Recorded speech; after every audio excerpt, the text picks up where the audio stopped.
नमस्ते दोस्तों। आज हम फिर आपके लिए गौतम बुद्ध की सत्य घटनाओं पर आधारित कहानियां लाए हैं। तो आइए शुरू करते हैं। नमोह बुद्धाय। लालच करना बुरी बात है। हम सभी लालची राजा मिदास की कहानी जानते हैं।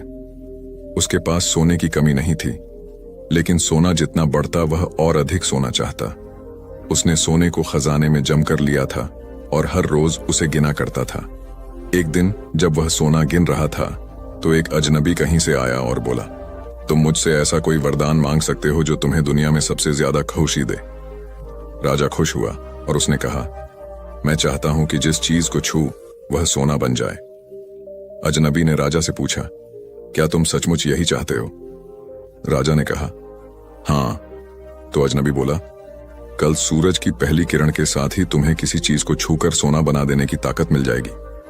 राजा ने सोचा कि वह सपना देख होगा, यह सच नहीं हो सकता। अगले दिन जब राजा नींद से उठा तो उसने अपना पलंग छुआ और वह सोना बन गया। वह वरदान सच था। राजा ने जिस चीज को छुआ वह सोना बन गई। उन्होंने खिड़की के बाहर देखा और अपनी नन्ही बच्ची को खेलते पाया। उसने अपनी बिटिया को यह अजूबा दिखाना चाहा और सोचा कि वह खुश होगी, लेकिन बगीचे में जाने से पहले उसने एक किताब पढ़ने की सोची। उसने जैसे ही उसे छुआ वह सोने की बन गई। वह किताब को पढ़ न सका। फिर वह नाश्ता करने बैठा। जैसे ही उसने फलों और पानी के गिलास को छुआ वे भी सोने के बन गए।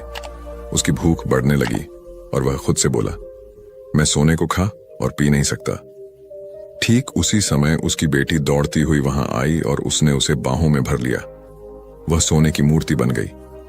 अब राजा के चेहरे से खुशी गायब हो गई। राजा सर पकड़कर रोने लगा। वह वरदान देने वाली अजनबी फिर आया और उसने राजा से पूछा कि क्या वह हर चीज को सोना बना देने की अपनी ताकत से खुश है। राजा ने बताया कि वह दुनिया के सबसे दुखी इंसान है। राजा ने उसे सारी बात बताई। अजनबी ने पूछा, अब तुम क्या पसंद करोगे, अपना भोजन और प्यारी बिटिया या सोने के ढेर और बिटिया की सोने की मूर्ति? राजा ने गिड़गिड़ाकर माफी मांगी और कहा, मैं अपना सारा सोना छोड़ दूंगा। मेहरबानी करके मेरी बेटी मुझे लौटा दो, क्योंकि उसके बिना मेरी हर चीज मूल्यहीन हो गई है। अजनबी ने राजा से कहा, तुम पहले से बुद्धिमान हो गए हो, और उसने अपने वरदान को वापस ले लिया। राजा को अपनी बेटी वापस फिर से मिल गई और उसे एक ऐसी सीख मिली जिसे वह जिंदगी भर नहीं भुला सका। एक छोटा बच्चा अपने मां से नाराज होकर चिल्लाने लगा, मैं तुमसे नफरत करता हूं। उसके बाद वह फटकारे जाने के डर से घर से भाग गया। वह पहाड़ियों के पास जाकर चीखने लगा, मैं तुमसे नफरत करता हूं, मैं तुमसे नफरत करता हूं। और वही आवाज गूंजी, मैं तुमसे नफरत करता हूं, मैं तुमसे नफरत करता हूं। उसने जिंदगी में पहली बार गूंज सुनी थी। वह डरकर बचाव के लिए मां के पास भागा और बोला, घाटी में एक बुरा बच्चा है जो चिल्लाता है, मैं तुमसे नफरत करता हूं, मैं तुमसे नफरत करता हूं। उसकी मां सारी बात समझ गई और उसने अपने बेटे से कहा कि वह पहाड़ी पर जाकर फिर से चिल्लाकर कहे, मैं तुम्हें प्यार करता हूं, मैं तुम्हें प्यार करता हूं। छोटा बच्चा वहां गया और चिल्लाया, मैं तुम्हें प्यार करता हूं, मैं तुम्हें प्यार करता हूं। और वही आवाज गूंजी। और इस तरह इस घटना से उस बच्चे को एक सीख मिली, हमारा जीवन एक गूंज की तरह है। हमें वही वापस मिलता है जो हम देते हैं। मुंह से निकले शब्द वापस नहीं लिए जा सकते। एक किसान ने अपने पड़ोसी की निंदा की। अपनी गलती का एहसास होने पर वह पादरी के पास क्षमा मांगने गया। पादरी ने उसको कहा कि वह पंखों से भरा एक थैला शहर के बीचों बीच बिखेर दे। किसान ने वही किया। फिर पादरी ने कहा कि जाओ और अब सभी पंख थैले में भर लाओ।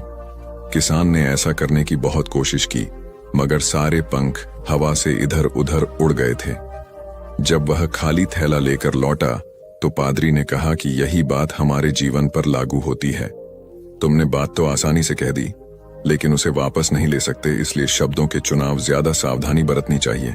गलत सलाहकार। जरूरी नहीं है कि शिक्षित व्यक्ति सही फैसला करे। आइए इस कहानी के माध्यम से इस बात को समझते हैं। एक आदमी सड़क के किनारे समोसा बेचा करता था। अनपढ़ होने की वजह से वह अखबार नहीं पढ़ता था, ऊंचा सुनने की वजह से रेडियो नहीं सुनता था, और आंखें कमजोर होने की वजह से उसने कभी टेलीविजन भी नहीं देखा था। इसके बावजूद वह काफी समोसे बेच लेता था। उसकी बिक्री और नफे में लगातार बढ़ोतरी होती गई। उसने और ज्यादा आलू खरीदना शुरू किया, साथ ही पहले वाले चूल्हे से बड़ा और बढ़िया चूल्हा खरीद कर ले आया। उसका व्यापार लगातार बढ़ रहा था। तभी हाल ही में कॉलेज से BA की डिग्री हासिल कर चुका उसका बेटा पिता का हाथ बटाने के लिए चला आया। उसके बाद एक अजीबोगरीब घटना घटी। बेटे ने उस आदमी से पूछा, पिताजी क्या आपको मालूम है कि हम लोग एक बड़ी मंदी का शिकार बनने वाले हैं? पिता ने जवाब दिया, नहीं, लेकिन मुझे उसके बारे में बताओ। बेटे ने कहा, अंतरराष्ट्रीय परिस्थितियां बड़ी गंभीर हैं। घरेलू हालात तो और भी बुरे हैं। हमें आने वाले बुरे हालत का सामना करने के लिए तैयार हो जाना चाहिए। उस आदमी ने सोचा कि बेटा कॉलेज जा चुका है, अखबार पढ़ता है और रेडियो सुनता है, इसलिए उसकी राय को हल्के ढंग से नहीं लेना चाहिए। दूसरे दिन से उसने आलू की खरीद कम कर दी और अपना साइन बोर्ड नीचे उतार दिया। उसका जोश खत्म हो चुका था। जल्दी ही उसी दुकान पर आने वालों की तादाद घटने लगी और उसकी बिक्री तेजी से गिरने लगी। पिता ने बेटे से कहा, तुम सही कह रहे थे, हम लोग मंदी के दौर से गुजर रहे हैं। मुझे खुशी है कि तुमने वक्त से पहले ही सचेत कर दिया। इस कहानी से हमें यह सीख मिलती है कि अपने सलाहकार सावधानी से चुनिए, लेकिन अमल अपने ही फैसला पर करिए। एक खरगोश अपना सामान उठाकर खुशी खुशी जा रहा था। उसे रास्ते में एक हिरण मिला।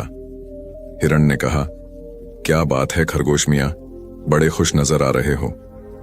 मेरी शादी हो गई है, खरगोश बोला। बड़े भाग्यशाली हो भाई, हिरण ने कहा। शायद नहीं, क्योंकि मेरी शादी एक बहुत ही घमंडी खरगोशनी से कर दी गई है।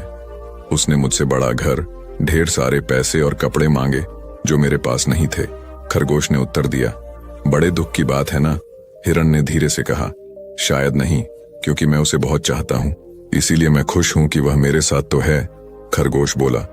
वाह, बड़े भाग्यशाली हो भाई, हिरण ने खुश होकर बोला। शायद नहीं भैया, क्योंकि शादी के अगले ही दिन मेरे घर में आग लग गई, खरगोश ने कहा। अरे रे, बड़े दुख की बात है, हिरण बोला।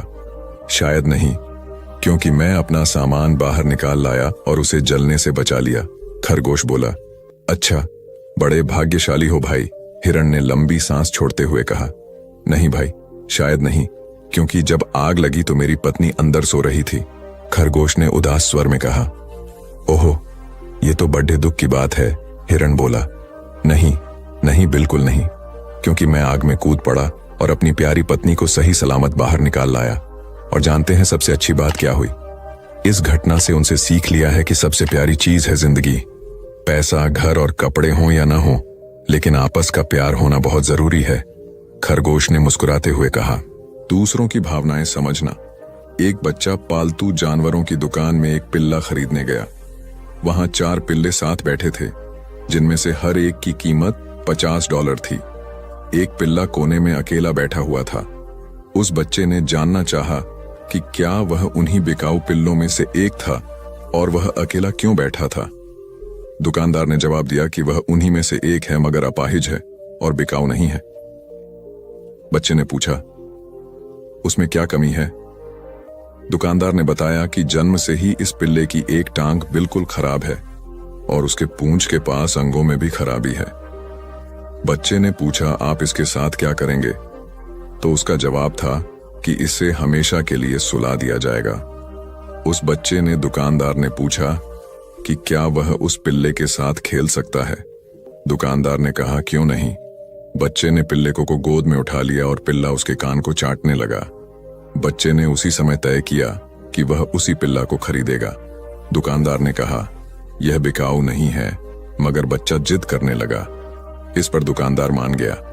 बच्चे ने दुकानदार को $2 दिए और बाकी के $48 लेने अपनी मां के पास दौड़ा। अभी वह दरवाजे तक ही पहुंचा था कि दुकानदार ने जोर से कहा, मुझे समझ में नहीं आता कि तुम इस पिल्ले के लिए इतने डॉलर क्यों खर्च कर रहे हो, जबकि तुम इतने ही डॉलर में एक अच्छा पिल्ला खरीद सकते हो। बच्चे ने कुछ नहीं कहा। उसने अपने बाएं पैर से पैंट उठाई। उस पांव में उसने ब्रेस पहन रखी थी। दुकानदार ने कहा, मैं समझ गया, तुम इस पिल्ले को ले जा सकते हो। इसी को दूसरों की भावनाएं समझना कहते हैं। एक बुद्धिमान व्यक्ति। अक्सर चीजें हमें वैसी नहीं दिखती जैसी वे हैं, बल्कि वैसी दिखती हैं जैसे हम हैं। यह एक ऐसे बुद्धिमान व्यक्ति की कहानी है जो अपने गांव के बाहर बैठा हुआ था। एक यात्री उधर से गुजरा और उसने उस व्यक्ति से पूछा,